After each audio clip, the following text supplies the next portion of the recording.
সংহতি প্রকাশ করব আমাদের মুসলিম ভাইদের উদ্দেশ্যে। এক আওয়াজে আমাদের কণ্ঠকে উচ্চকিত করে অতিথি থেকে শুরু করে অডিয়েন্সের সবাই আল্লাহু আকবার ধ্বনি দিয়ে সোহরাওয়ার্দী উদ্যানের এই ময়দানকে আমরা কাঁপাতে রাজি আছি না নাই? নারায়ে তাকবীর, আল কুদুস আল কুদুস আল কুদুস আল কুদুস।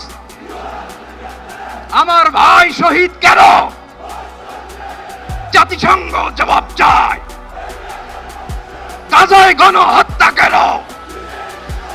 জাতিসংঘ জবাব চায়।